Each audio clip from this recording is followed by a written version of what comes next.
person, are you considering getting a jumping spider, but you're wondering what do these little creatures eat, what would you have to feed them, what's good for them, what isn't so much, what would you be basically signing up for? Well, you have come to the right place. Welcome to Salty Day Magic. Today we are going to talk all about feeders for jumping spiders, so without further ado, let's just get right into it.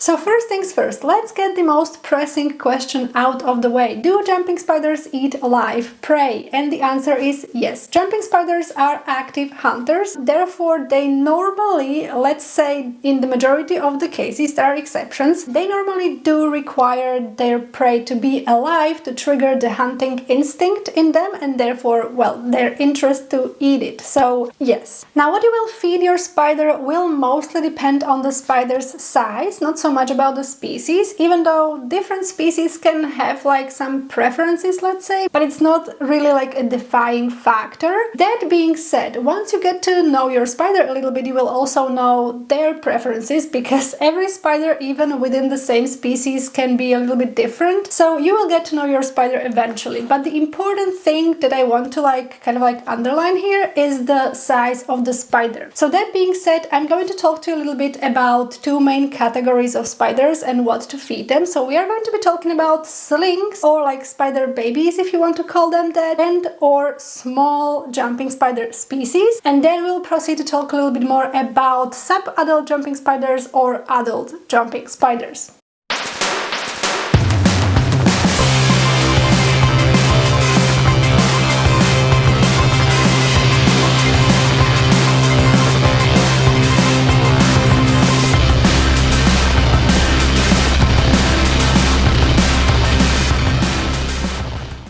So first let's talk about slings. Now when I say slings, I'm going to be referring to I4 and above, simply because this is normally the stage you get your spiders at when you're getting your spiders from breeders, which by the way, you should always be getting your spiders from breeders. You should not be getting like wild caught jumping spiders, just inserting this here. And also spiders that are younger than I4 stage tend to be way more delicate and their feeding requirements are a little bit different, and normally when you don't really want to get into breeding, you don't necessarily need that information like right now, though I might make a video talking about these teeny tiny babies if you want. I don't know, let me know down in the comment section. Well, so what do you feed these slings or small jumping spider species, such as Salpicus sinicus, for example? So the very first and probably the most commonly available feeder that you can feed your slings are going to be fruit flies. Now there are two types of fruit flies that I would normally recommend and that I would normally feed to my slings. The first one is Drosophila melanogaster. These fruit flies are a little bit smaller and they're perfect for like smaller slings or spiders that are a little bit afraid of food, because yeah, that can happen. Spiders sometimes just like freak out and yeah.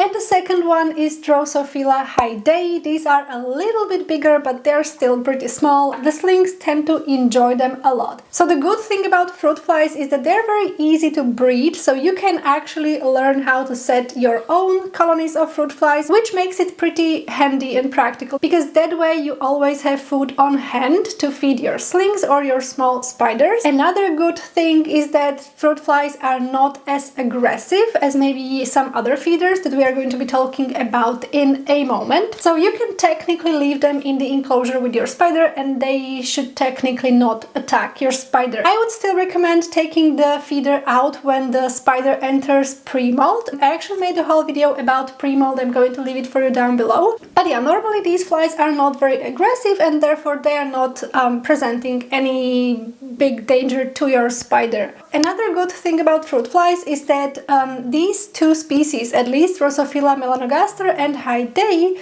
are both flyless flies, which means that they can be kind of quick, like they can move around quickly or they can do like little jumps, but they will not like fly away. So this makes it a lot easier to handle them and also feed your spiders. I would say the only downside of fruit flies is that if you already have your spider in like a little bit of a bigger enclosure, so not a vial for example, and you, let's say, leave a fly in there, these flies can escape through the ventilation holes. That can happen. Sometimes you will have a fruit fly just like wandering around.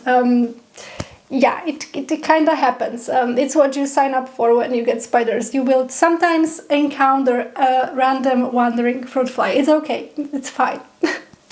Next up we have small roaches, so for example dubia roaches nymphs. The good thing about these little fellas is that they trigger the hunting instinct in spider really well because they're like super fast and whatnot. Also they are very nutritious for the spider. However, there are some downsides to this. For example, the roaches tend to be a little bit more aggressive. Now what do I mean by that? If you leave the roach in the enclosure with the spider might either get stressed, or if the spider is in pre-molt and maybe you did not notice, the roach might technically attack your spider. Another downside is that sometimes roaches can scare your spider, and this is me speaking from experience right here because I had this sling who is now an adult, and when I offered him like really small roach once, he got terrified, like he almost had like a panic attack right there. So I just did not do it again. But yeah, basically they can freak your spider out a little bit precisely because they move too fast. And this is kind of like two-edged blade. Is this how you say it in English? I'm not sure. The thing is, as I mentioned, they can be a good trigger for the hunting instinct because they move fast, but the same thing, like them moving fast, can also trigger like panic attacks in your spider, and you do not want that. But again, this will depend on each spider particularly. I always recommend like watching your spider and getting to know your spider in particular. And the last, I think, downside that I feel like I need to mention is that storing them is a little bit stressful, like at least to me. Like, okay, I must admit I'm a little bit afraid of roaches. I don't know what is it about them. I don't know. Like handling roaches, you know, feeding roaches, moving roaches around, stuff like that. It gives me chills. Like, I don't know. This is something I could never really get over. So like storing them and like keeping them around and stuff like that, it would make me feel like really anxious. But that's just me. That's just like a bonus point that I did not even need to mention anyway. Next up we have baby crickets. So these are literally like crickets, but like the teeny tiny crickets. It's crazy. These are great because they are high in protein, so they're a very, again, nutritious meal for your spider. But they also tend to be a little bit more on the aggressive side. You just need to keep an eye on it and maybe do not leave these baby crickets with your spider for too long if the spider is not interested in eating them. So basically the downsides are the same as with roaches. I need to state something here though. I have only seen like the really like teeny tiny baby crickets at the expo. I don't normally see them like available where I live. Okay, I live in Europe, in Slovakia, and the feeders options are sometimes I feel a little bit limited around here, and that's something I just kind of wanted to mention while speaking about these feeders, that it will really depend on the area where you live in, like what feeders can you get your hands on. You can get roaches and crickets in like pet stores and whatnot, but these roaches and crickets are huge. Like they are the tarantula food, okay? But when it comes to like jumping spiders and jumping spider slings, you will not get feeders like in pet stores around here. So please always do your research, see what feeders can you get your hands on, and then basically go from there. That being said, let's proceed to talk about sub-adults and adult jumping spiders and what to feed these.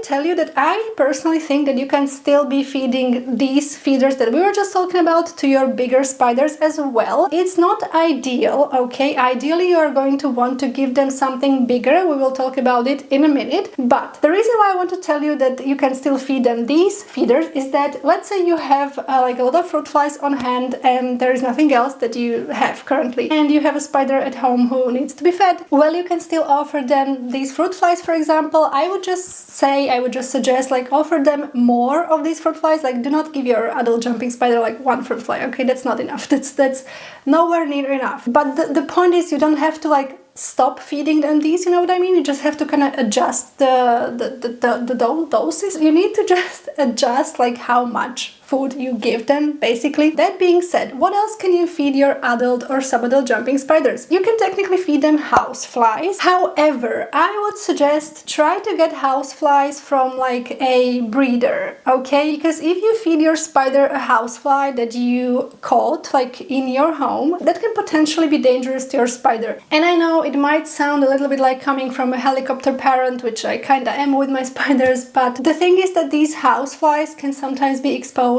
to pesticides, sadly, and if your spider eats them, the spider might get a bit unwell, and you do not really want to risk your spider's health, do you? So I would suggest just don't do that. Always try to get feeders like from a breeder, you know, like actually captive bred feeders that are safe for your spider and good for your spider's health. Next up, you can be feeding your adult jumping spider like a little bit of a bigger roaches. Now, as I was speaking about with the slings, these can still present some risk for the spider because they are a bit aggressive, blah blah blah. Basically the same thing applies here. The thing is, you can give your spider, like your adult spider, a little bit of a bigger roach, but it shouldn't be bigger than the spider, okay? You should always go by that rule. Do not feed your spider prey that is bigger than the spider itself. Moving on, you probably guessed it, yeah, you can also be feeding your adult jumping spider crickets, like the bigger crickets, adult crickets, but again, depending on the size, always try to pick the size that is actually ideal for the spider and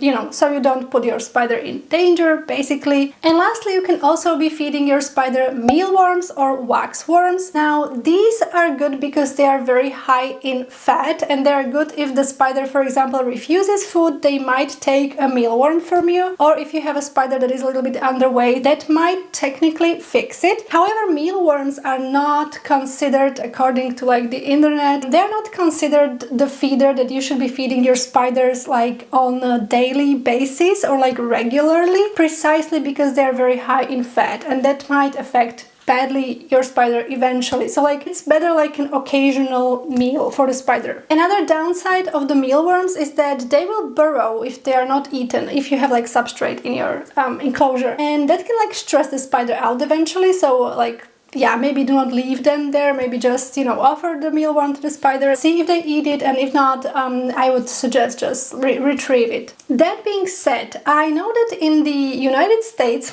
mostly, I've seen people also feeding their jumping spiders, what's it called, like hornworms, like these like blue ones. I'm going to insert like the picture over here. I have not seen them anywhere around here where I live. If I ever found them, I'm gonna let you know, and I'm gonna try to offer them to my spiders. But yeah, you can totally offer those worms to your spider as well. Again, it depends a lot on the area where you live and what you can get your hands on. So like just do your research, see what you can buy and what you can eventually feed your spiders.